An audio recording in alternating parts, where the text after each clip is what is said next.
Hello, welcome to Goodnight Flagstaff. I'm Abigail. I'm very excited to be reading with you all again tonight.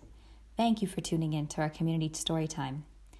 You can find a new chapter from one of our favorite family-friendly books at 8 p.m. each weeknight on the Literacy Center's YouTube channel and on Crater Radio, a local online radio station. The previous chapter is replayed on Crater Radio each weeknight at about 7:30, just before the new chapter airs. You can also listen to all previous Goodnight Flagstaff recordings on YouTube. We are currently reading The Return of the King by J.R.R. Tolkein. If you'd like to check it out to read along with us at home, it is available at the library. Check one out today with your Coconino County Library card. Please email us if you'd like to join our team of readers and connect with your community through stories. All ages welcome. Our email is goodnightflagstaff@gmail.com. Last time we read together, Aragorn traveled with the hobbits a little further before turning back, and they were sad at this parting. Then they came across Saruman and Wormtongue, who despised seeing them and threatened Pippin. But they continued toward Rivendell, saying goodbye to the elves of Lothlorien when they came to the foot of Moria. At last, they came to Rivendell, where the hobbits reunited with Bilbo and told their stories. But he was getting old and tired. With Gandalf, they finally left Rivendell to go home. And now, Chapter 7, Book 6, Homeward Bound. At last, the hobbits had their faces turned towards home. They were eager now to see the Shire again, but at first they rode only slowly, for Frodo had been ill at ease. When they came to the ford of Brunnen, he had halted and seemed loth to ride into the stream, and they noted that for a while his eyes appeared not to see them or things about him. All that day he was silent. It was the 6th of October. "Are you in pain, Frodo?" said Gandalf quietly as he rode by Frodo's side. "Well, yes, I am," said Frodo. "It is my shoulder. The wound aches, and the memory of darkness is heavy on me. It was a year ago today." "Alas, there are some wounds that cannot be wholly cured," said Gandalf. "I fear it may be so with mine," said Frodo. "There is no real going back. Though I may come to the Shire, it will not seem the same, for I shall not be the same. I am wounded with knife, sting, and tooth, and a long burden. Where shall I find rest?" Gandalf did not answer. By the end of the day, and the next day, the pain and unease had passed, and Frodo was merry again, as merry as if he did not remember the blackness of the day before. After that, the journey went well, and the days went quickly by, for they rode at leisure, and often they lingered in the fair woodlands where the leaves were red and yellow in the autumn sun. At length they came to Weathertop, and it was then drawing towards evening, and the shadow of the hill lay dark on the road. Then Frodo begged them to hasten, and he would not look toward the hill, but rode through its shadow with head bowed and cloak drawn close about him. That night the weather changed, and a wind came from the west laden with rain, and it blew loud and chill, and the yellow leaves whirled like birds in the air. When they came to the Chetwood, already the boughs were almost bare, and a great curtain of rain veiled Bree Hill from their sight. So it was that near the end of a wild and wet evening, in the last days of October, the 5 travelers rode up the climbing road and came to the south gate of Bree. It was locked fast, and the rain blew in their faces, and in the darkening sky, low clouds went hurrying by, and their hearts sank a little, for they had expected more welcome. When they had called many times, at last the gatekeeper came out, and they saw that he carried a great cudgel. He looked at them with fear and suspicion, but when he saw that Gandalf was there, and that his companions were hobbits, in spite of their strange gear, then he brightened and wished them welcome. "Come in," he said, unlocking the gate. "We won't stay for news out here in the cold and the wet, a ruffianly evening, but old Barley will no doubt give you a welcome at the Pony, and there you'll hear all there is to hear." "And there you'll hear later all that we say and more," laughed Gandalf. "How is Harry?" The gatekeeper scowled. "Gone," he said. "But you'd best ask Barliman. Good evening." "Good evening to you," they said, and passed through. And then they noticed that behind the hedge at the roadside, a long, low hut had been built, and a number of men had come out and were staring at them over the fence. When they came to Bill Ferny's house, they saw that the hedge there was tattered and unkempt, and the windows were all boarded up. "Do you think you killed him with that apple, Sam?" said Pippin. "I'm not so hopeful, Mr. Pippin," said Sam, "but I'd like to know what became of that poor pony. He's been on my mind many a time, and the wolves howling and all." At last they came to the prancing pony, and that at least looked outwardly unchanged, and there were lights behind the red curtains in the lower windows. They rang the bell, and Nob came to the door and opened it a crack and peeped through, and when he saw them standing under the lamp, he gave a cry of surprise. "Mr. Butterbur, master," he shouted. "They've come back." "Oh, have they? I'll learn them," came Butterbur's voice, and out he came with a rush, and he had a club in his hand. But when he saw who they were, he stopped short, and the black scowl on his face changed to wonder and delight. "Nob, you woolly-pated ninny," he cried. "Can't you give old friends their names? You shouldn't go scaring me like that with times as they are. Well, well, and where have you come from? I never expected to see any of you folk again, and that's a fact. Going off into the wild with that Strider and all those black men about. But I'm right glad to see you, and none more than Gandalf. Come in, come in. The same rooms as before? They're free. Indeed, most rooms are empty these days, as I'll not hide from you, for you'll soon find it out soon enough. And I'll see what can be done about supper as soon as may be, but I'm short-handed at present. Hey, Nob, you slow coach. Tell Bob. But there, I'm forgetting. Bob's gone. Goes home to his folk at nightfall now. Well, take the guest ponies to the stables, Nob, and you'll be taking your horse to his stable himself, Gandalf, I don't doubt. A fine beast, as I said when I first set eyes on him. Well, come in. Make yourselves at home." Mr. Butterbur had, at any rate, not changed his manner of talking, and still seemed to live in his old breathless bustle. And yet there was hardly anybody about, and all was quiet. From the common room there came a low murmur of no more than 2 or 3 voices. And seen closer in the light of 2 candles that he lit and carried before them, the landlord's face looked rather wrinkled and careworn. He led them down the passage to the parlor that they had used on that strange night more than a year ago, and they followed him, a little disquieted, for it seemed plain to them that old Barleyman was putting on a brave face for some trouble.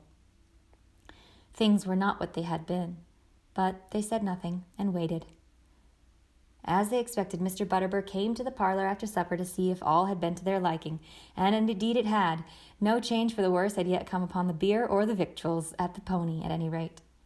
"Now, I won't make so bold as to suggest you should come to the common room tonight," said Butterbur. "You'll be tired, and there isn't many folk here this evening anyway. But if you could spare me half an hour before you go to your beds, I would dearly like to have some talk with you, quiet-like, by ourselves." "That is just what we should like too," said Gandalf. "We are not tired. We have been taking things easy. We were wet, cold, and hungry, but all that you have cured. Come, sit down, and if you have any pipe-weed, we'll bless you." "Well, if you'd called for anything else, I'd have been happier," said Butterbur. "That's just a thing that we're short of, seeing how we've only got what we grow ourselves, and that's not enough. There's none to be had from the Shire these days, but I'll do what I can." When he came back, he brought them enough to last them for a day or two, a wad of uncut leaf. "South Lynch," he said, "and the best we have, but not the match of South Farthing, as I've always said, though I'm all for Brie in most matters, begging your pardon." They put him in a large chair by the wood fire, and Gandalf sat on the other side of the hearth, and the hobbits in low chairs between them.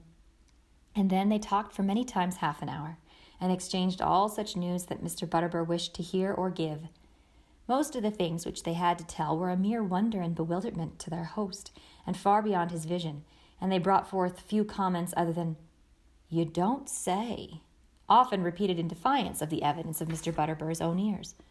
"You don't say, Mr. Baggins? Or is it Mr. Underhill? I'm getting so mixed up.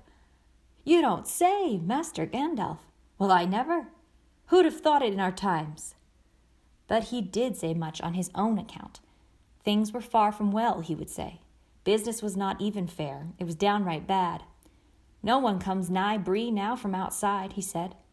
"And the inside folks, they stay at home mostly and keep their doors barred. It all comes of those newcomers and gangrels that began coming up on the Greenway last year, as you may remember, but more come later. Some were just poor bodies running away from trouble, but most were bad men, full of thievery and mischief.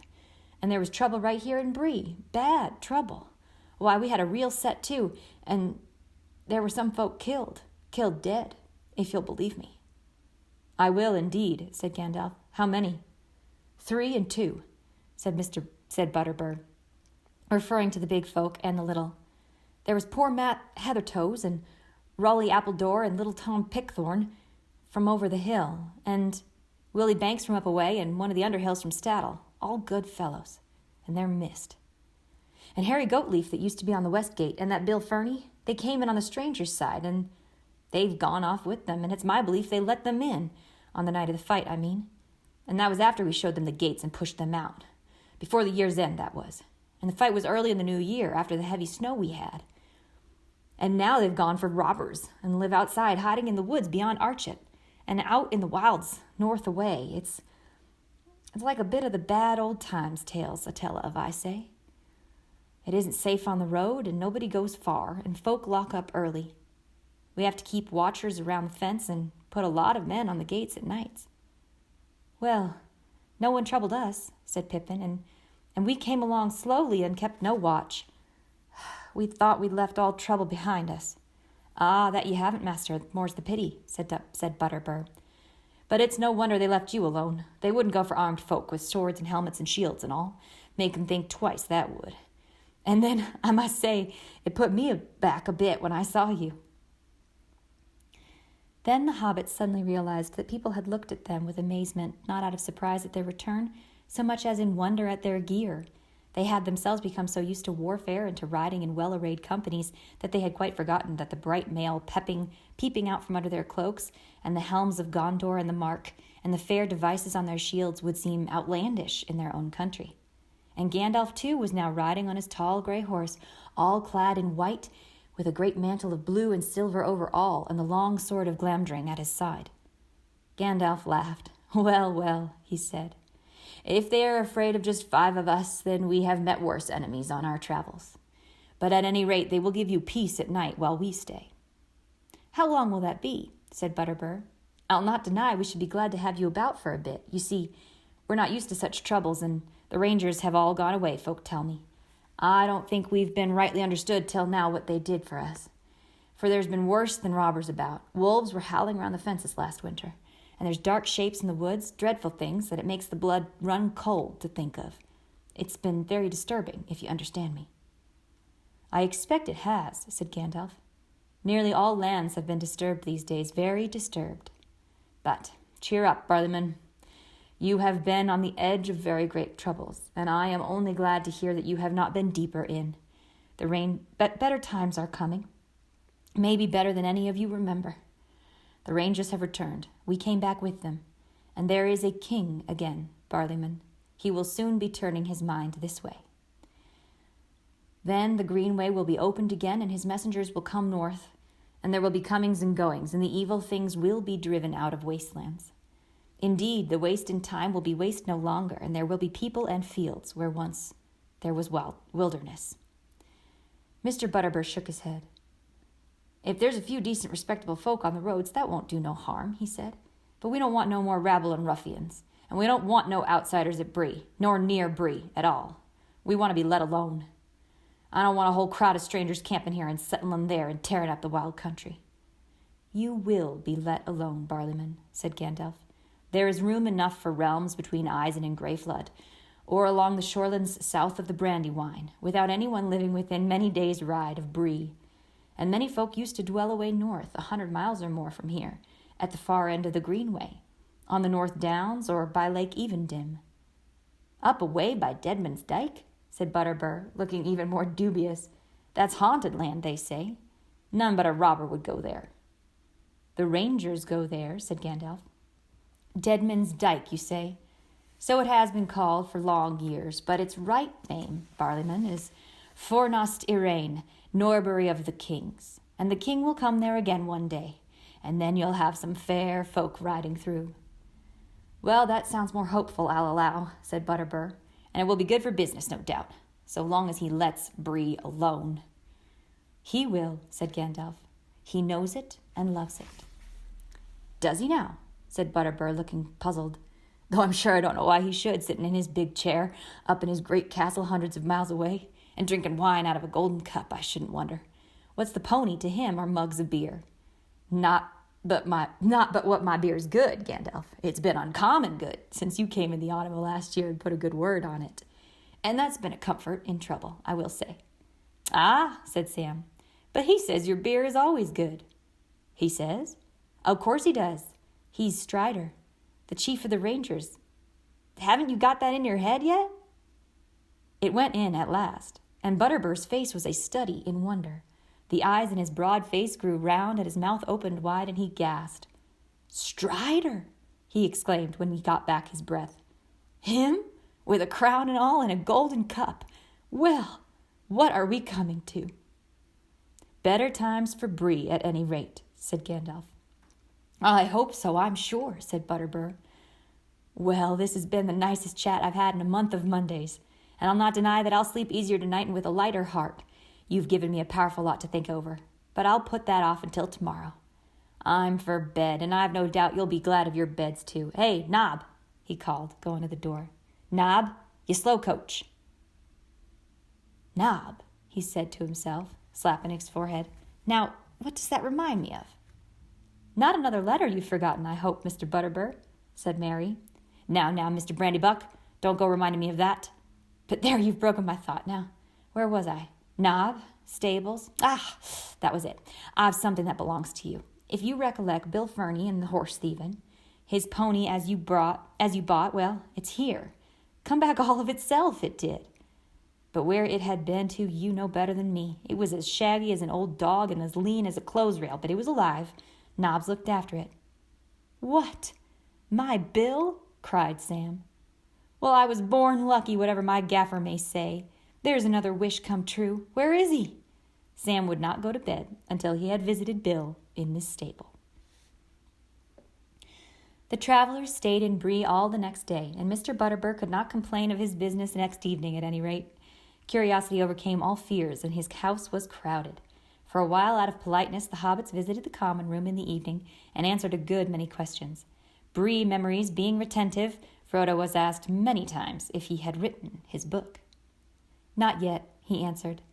I'm going home now to put my notes in order. He promised to deal with the amazing events at Bree, and so give a bit of interest to a book that appeared likely to treat most of the remote and less important affairs away south. Then one of the younger folk called for a song.